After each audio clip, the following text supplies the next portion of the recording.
ଜନ ସାଙ୍ଗମାନେ ତ ଆଜି ଆମର ଏଠି ଆସିଛି ଦିଦି ଅଟିକି ତ ସେଠି ରୋଷେଇ ସବୁ ହବ ତ ମଟନ ହଉଛି ଚିକେନ ପକୋଡା ହଉଛି ଆଉ ଭାତ ବି ହବ ତ ଆମର ସେପଟେ ସମସ୍ତେ ଆସୁଛନ୍ତି କୁଣିଆ ଟିକେ ଆସୁଛନ୍ତି ତ ସେଥିପାଇଁ ରୋଷେଇ ବାସ ହବ ତ ଚାଲନ୍ତୁ ଦେଖିବା କେମିତି କଣ ରୋଷେଇ ହଉଛି କମ କେମିତି ପ୍ରିପାରେସନ ଚାଲିଛି ଆସନ୍ତୁ ଦେଖିବା। ଆପଣମାନେ ଦେଖନ୍ତୁ ଏପଟେ ଚିକେନ ଥୁଆ ହେଇଛି ପକୋଡ଼ା ହେବା ପାଇଁ ତା ପାଇଁ କିଛି ପ୍ରିପାରେସନ୍ ଚାଲିନି ତ ଏପଟେ ମଟନ ହଳଦୀ ଲୁଣ ଆଉ ସୋରିଷ ତେଲ ସବୁ ଗୋଳା ଗୋଳ କରିକି ରଖା ହେଇଛି ଲେମ୍ବୁ ଫେମ୍ବୁ ତ ଏପଟେ ଆମ ଦିଦି ଘର ଆଉ ରହୁନାହାନ୍ତି ତ ସିଫ୍ଟ ସେପଟକୁ ହେଇଯାଇଛନ୍ତି ତ ଚାଲନ୍ତୁ ଦେଖିବା କ'ଣ କେମିତି ପ୍ରିପାରେସନ୍ ଚାଲିଛି। ଏପଟେ ପିଆଜ କଟା ଚାଲିଛି ଅଦା ଛଡ଼ା ଛଡ଼ି ହେଇକି ଏପଟୁ ଗ୍ୟାସ୍ ଟେକିକି ଆଣିଛୁ ବାହାରେ ରୋଷେଇ କରିବାକୁ। ଏଇଟା ଅଦା ପେଷ୍ଟ ରସୁଣ ଲଙ୍କା ପେଷ୍ଟ ଟମାଟୋ ପେଷ୍ଟ ଲୁଣ ହଳଦୀ ଲଙ୍କା ଥୁଆ ହେଇଛି ଆଉ ଏଇଠି ଆମ ଦିଦି ବସିଛନ୍ତି ଏଇଠି ମୋ ଝିଅ ଖେଳୁଛି ମତେ ହାୟ କର ଏମିତି ଆପଣ କରିକି ଆଉ କ'ଣ କରୁଛୁ ମମ୍ମି ଦେଖିଲା କ'ଣ ମମ୍ମି ଟିକେ ଭାରି ମନ ଖୁସି ହେଇଗଲା ହଁ ମୁଁ ଭିଡ଼ିଓରେ ଆସିବି।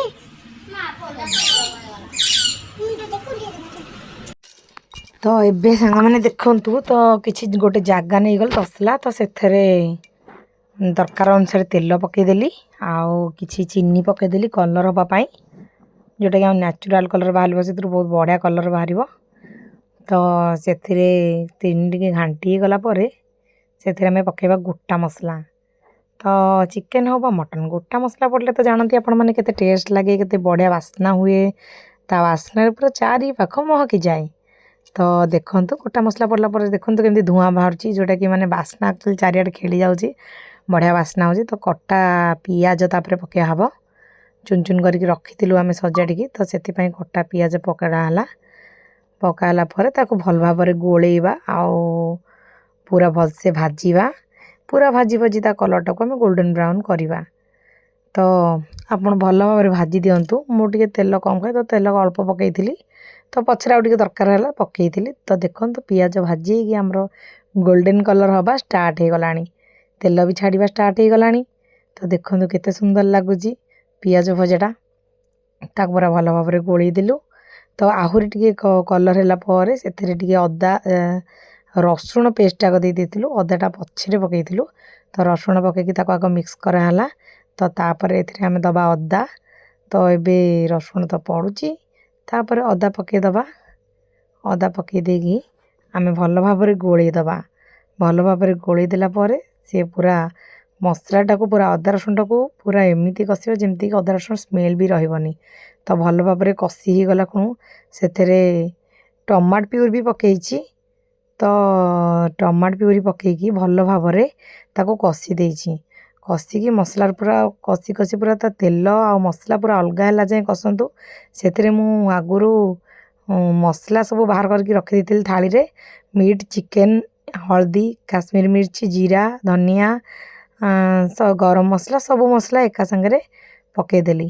ଲଙ୍କା ଯେହେତୁ ମୁଁ ବାଟିଥିଲି ରସୁଣ ପେଷ୍ଟରେ ସେଥିଲାଗି ମୁଁ ଲଙ୍କା ଗୁଣ୍ଡ ପକାଇନି ତ ଛୋଟ ପିଲାମାନେ ଖାଇବେ ତ ରାଗ ଲାଗିବ ତ ସେଥିଲାଗି ପକାଇନି। ତ ମସଲାଟା ଗୋଳେଇ ସାରିଲା ପରେ ଦେଖନ୍ତୁ ଆମର କେତେ ସୁନ୍ଦର କଲର୍ ଆସିଛି ଦେଖନ୍ତୁ।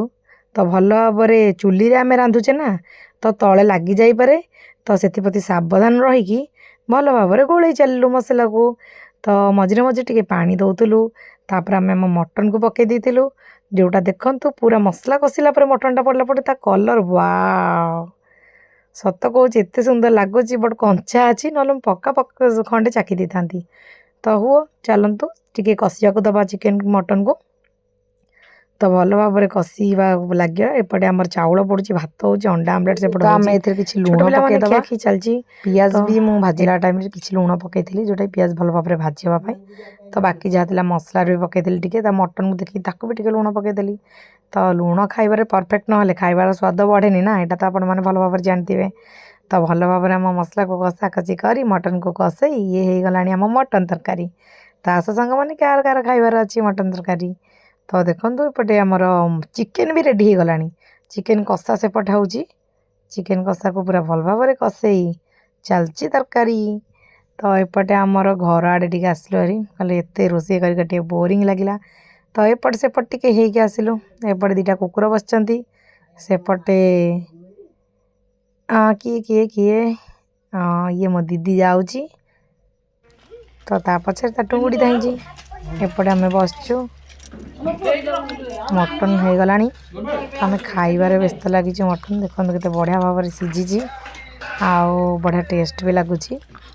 ଏପଟେ ଭକ୍ତି, ଏପଟେ ଖୁସି, ଏପଟେ ବସିଛୁ, ଏପଟେ ପିନୁ, ଏପଟେ ଶୁଭ, ସେପଟେ ଟିନୁ, ଏପଟେ ମୋ ଦିଦି ବାଢ଼ିବାରେ ବ୍ୟସ୍ତ ଲାଗିଛି। ଇଏ ଆମର ଖାଇବାରେ ବ୍ୟସ୍ତ। ପାମ୍ପଡ଼, ଚିକେନ, ମଟନ, ଲୁଣ ଲଙ୍କା ଲେମ୍ବୁ ଆଉ ଉଷୁନା ଭାତ ବଢ଼ିଆ ଟେଷ୍ଟ ଲାଗୁଥିଲା। ସମସ୍ତେ ମଜାରେ ଆମେ ଖାଇ ଚାଲିଛୁ। ଦେଖନ୍ତୁ କେତେ ସୁନ୍ଦରରେ ବସିକି ଆମେ ବହୁତ ଦିନ ପରେ ବସିକି ଏମିତି ସବୁ ଭାଇ ଭଉଣୀ ମାନେ ଖାଇଲୁ। ପାମ୍ପଡ଼ ବାପି ଖାଇ ଦଉଛି ପାମ୍ପଡ଼ ଭାଡୁ ଭାଡୁ କରିକି ଅନା ଦେଖ ତାକୁ। ଆମ ବୋଉକୁ ଭୋକ ହବା ଦ୍ୱାରା ସେ କିଛି ନ ଖାଇବାରୁ ପାମ୍ପଡ଼ ଚୋବଉଛନ୍ତି। ପିନୁ ପେ ମାଣେ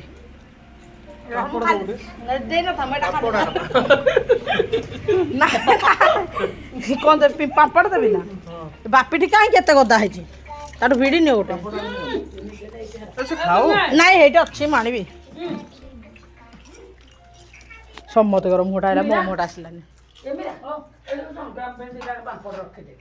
ହଁ ନାଇଁ ତମେ ଖା ନା ବଳିଲେ ସେ ଖାଇବ। କହିଲେ କି ଘରକୁ ଯେତେବେଳେ କୁଣିଆ ଆସିବେ ନା ଷ୍ଟାଫ୍ ତାଙ୍କୁ ଡାକିଦେଲେ ନା ଆଜ୍ଞା ମୁଁ ଥଣ୍ଡା ପାଇଁ ଯାଉଛି, ସେମାନେ କହିବେ ନାଇଁ ନାଇଁ ନା ଯେତେବେଳେ ନାହିଁ କରିବେ ଆଉ ଦବନି ଦ୍ୱିତୀୟ ଥର, ଯେତେବେଳେ ହଁ କରିବେ ପାଣି ମିଶେଇକି ଦେଇଦବ। ନା ଏଇଟା ଆଉ କରିଥାନ୍ତେ ଯେ ପ୍ରିୟାଟା କଲାନି ଆଉ।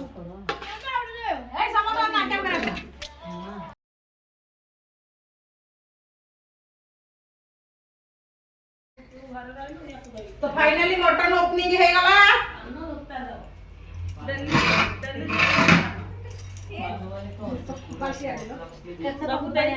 ଡାକିଦବ ଆଉ ନାଲି କରିଦେଇକି ଖଣ୍ଡ କଲା